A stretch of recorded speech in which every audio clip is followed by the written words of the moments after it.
Welcome नाज़रीन, minute mail के साथ कमरज़मान भट्टी आपकी खिदमत में हाज़िर है। इस वक्त जस्टिस नासरा जावेद इकबाल साहब हमारे साथ मौजूद हैं। इन्हीं से मौजूदा जो सियासी सूरत हाल चल रही है और जो अदलिया और इस्टेब्लिशमेंट में थोड़ा टकराव, कुछ अदम एतमादी, वज़ीर-ए-आज़म के ख़यालात, इसी पे बात करेंगे। जस्टिस साहब बहुत शुक्रिया वक्त देने का। पाकिस्तान का निज़ाम अदल जो है, इसके ऊपर खुद जजेस, वकला, पॉलिटिशियन सब तनकीद करते रहते हैं। इवन मौजूदा चीफ जस्टिस सुप्रीम कोर्ट भी ये बाद इश्यूज़ पे तनकीद करते रहे। अब वो खुद भी तनकीद की ज़द में हैं, क्या कहेंगी? देखिए, मुस्बत तनकीद हर इदारे के लिए अच्छी होती है और यकीनन अदलिया के लिए भी है, लेकिन अदलिया और मुकन्नना और इंतज़ामिया ये तीन सतून हैं रियासत के। तो ये अपने अपने काम में ताल्लुक़ रखें और ज़्यादा दूसरे के काम में बिल्कुल दखल ना दें तो बेहतर चले, और मेरा ख़्याल है होना भी ऐसा ही चाहिए। अदलिया का काम उनका अपना है, उनका काम है अदल गुस्तरी करना, इंसाफ लोगों को देना, और जहाँ तक मुकन्नना का है, उनका है अच्छे कवानीन बनाना, और जो हमारी इंतज़ामिया है उनका काम है कि इन कवानीन पे अमल दरामद करना। अगर सारे अपना काम अच्छी तरह करें तो फिर सबसे ज़्यादा इस वक्त जो रियासत का एक नया सतून आया है वो है मीडिया। मीडिया जो है उनको अपने ऊपर थोड़ा सा काबू करने की ज़रूरत है, क्योंकि हर किस्म की बात करते हैं जो मुनासिब हो भी या ना भी हो।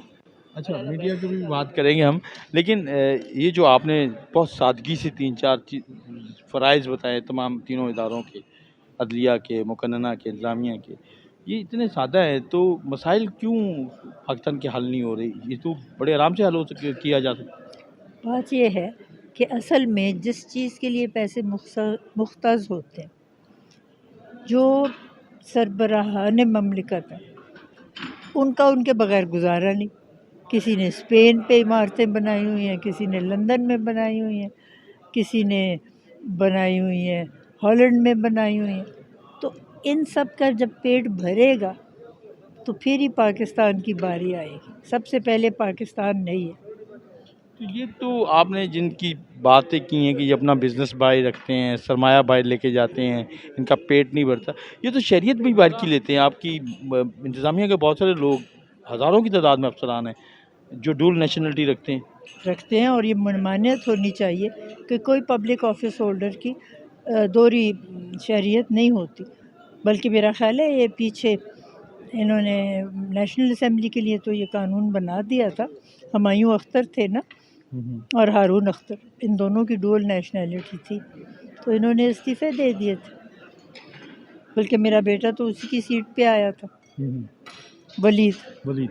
तो वो तो आया था इसलिए कि वो सीट खाली हो गई थी, हारून अख्तर ने खाली की थी या हुमायूं अख्तर ने की और ये दिखाई। हाँ, ये बस ऐसा ही है। उनको चाहिए था खुद इसमें एक पोजीशन लेते, ठीक कर लेते। जो लोग उन पर प्रेशर डाल रहे थे ना, उनको जेल की हवा दिखाते, सब ठीक हो जाता। कोई जेल नहीं जाना पसंद करता। तो हमारे अदलिया के जो जज हैं वो अभी इस लेवल पे मजबूत नहीं हैं कि वो इनको खुद तलब करें। मजबूत तो है, लेकिन लोग छोड़ते नहीं है ना।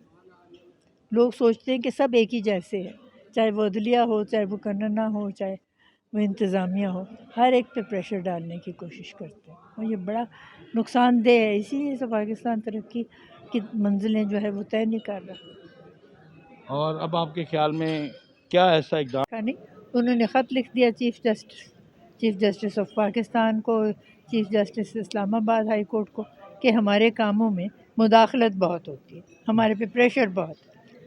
होना ही नहीं चाहिए। मुझे तरफ तो कोई आता था ना और कहता था जी फ़लाना केस ऐसे कर दें, मैंने उसी वक्त फ़ाइल उठा के तो चीफ़ जस्टिस के दफ्तर भेज देंगे। मैं नहीं इस मुकदमे को सुनूंगी।